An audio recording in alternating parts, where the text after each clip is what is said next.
Israel-Iran war news now. If existence threatened, will change nuclear doctrine. Iran warns Israel. Israel shelled Rafah on Thursday as U.S. President Joe Biden issued his harshest warning yet about its campaign against Hamas, pledging to shut off arms deliveries if an offensive into the southern Gaza City proceeds. Israel has disregarded international protests by sending tanks and executing targeted operations in the border city, which it claims is home to Hamas's last battalions but is also full of displaced Palestinian residents.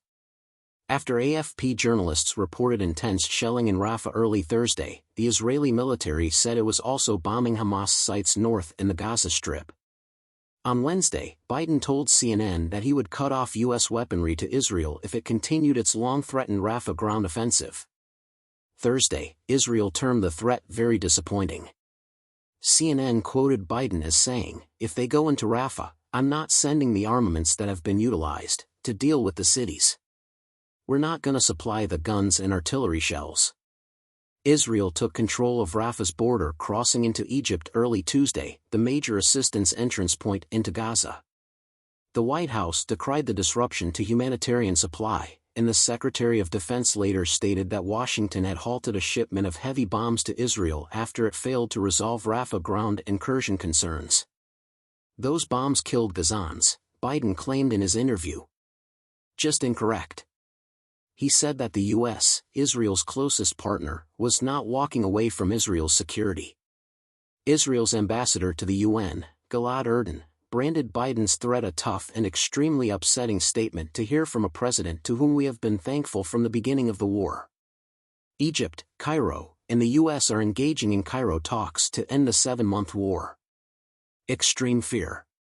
Wednesday saw the Israeli military reopen Kerem Shalom and Erez, two major Gaza humanitarian crossings.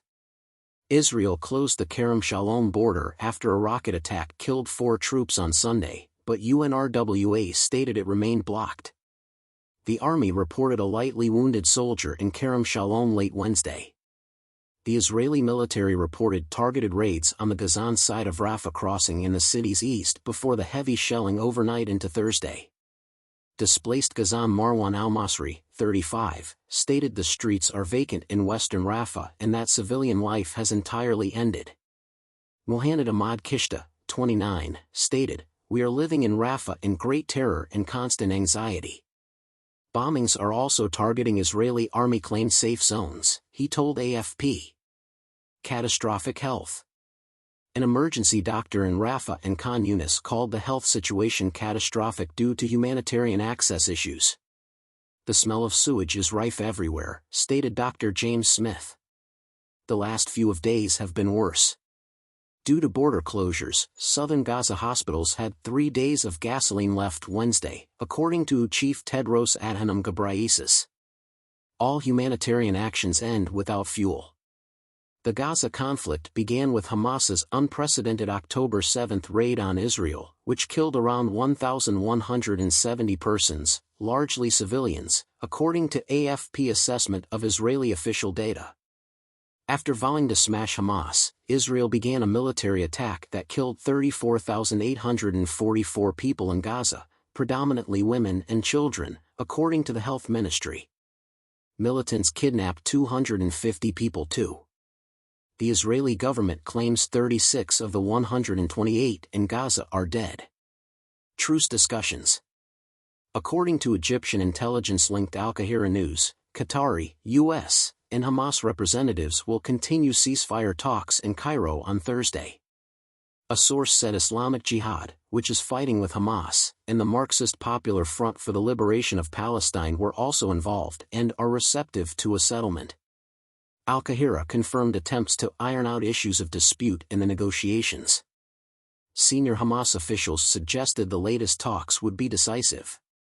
Hamas insists on the rightful aspirations of its people, the official added, on condition of anonymity because he should not discuss the conversations.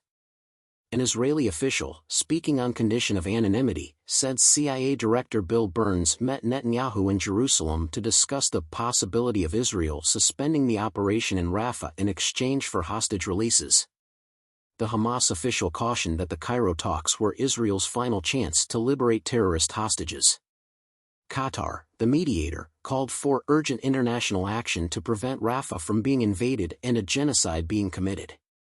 According to Palestinian scholar Mqammar Abusadah, Israel's control of the Rafah crossing may be an attempt to wreck the truce talks or manufacture new facts.